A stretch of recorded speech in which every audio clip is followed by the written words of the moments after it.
How your desire style affects your sexual life. Meet the new love language. Have you ever seen a movie where two people are on a date and all it takes is one look at each other for them to start making out? Almost every romantic comedy has a scene like this, and many people can relate to this sudden, strong desire for sex.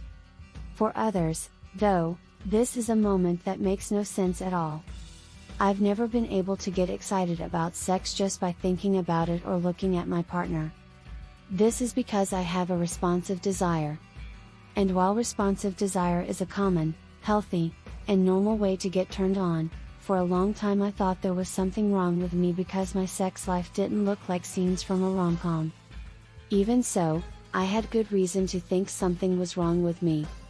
I learned, like a lot of other people, that I should feel sexual desire out of the blue, that I should want to get it on just by thinking about sex. But for many of us, just thinking about sex isn't enough. You see, there are 3 different ways to experience sexual desire: spontaneous desire, responsive desire, and context-dependent desire. And one of the keys to a healthy sexual life is knowing your desired style and what it means for your sexual life. Do you feel like you have too much to learn about yourself? Don't worry, we'll take care of you. See this video to learn about the 3 types of desire, how to figure out which one you have, and what that means for your sexual life. What kinds of sexual desires are there? Spontaneous desire.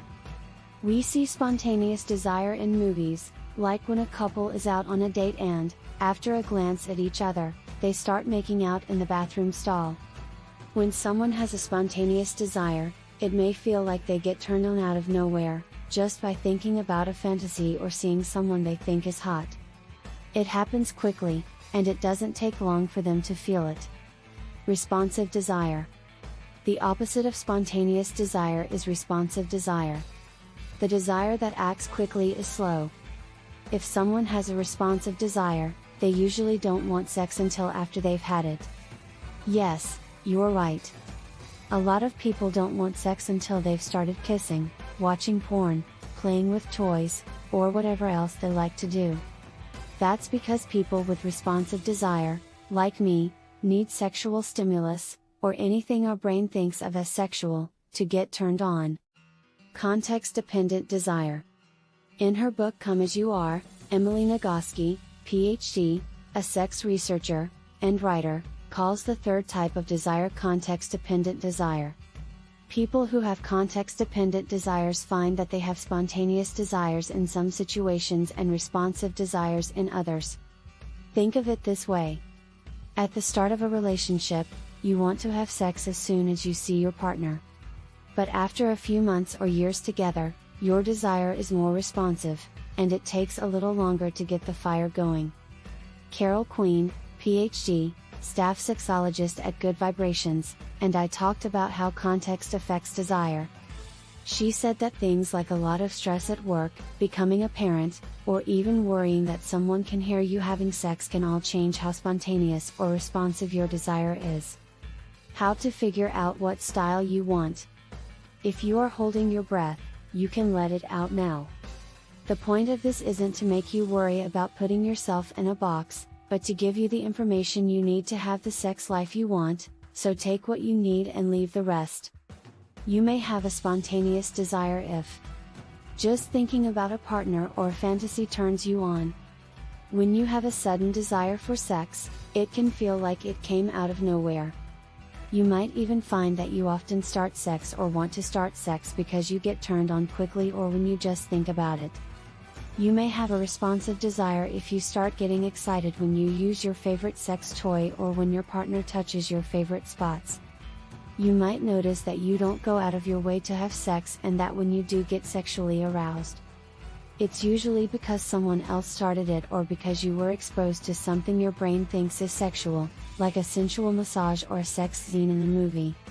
You may have a context-dependent desire if, when you think back on your life, you can remember times when you wanted something on your own, and times when you wanted something because someone else told you to. As you read the descriptions of the 2 types of desires, you might have found similarities between the 2. Nagoski thinks that most of us probably have desires that change depending on the situation, and that many of us have probably had both spontaneous and responsive desires at some point in our lives. How does your desired style impact your sex life?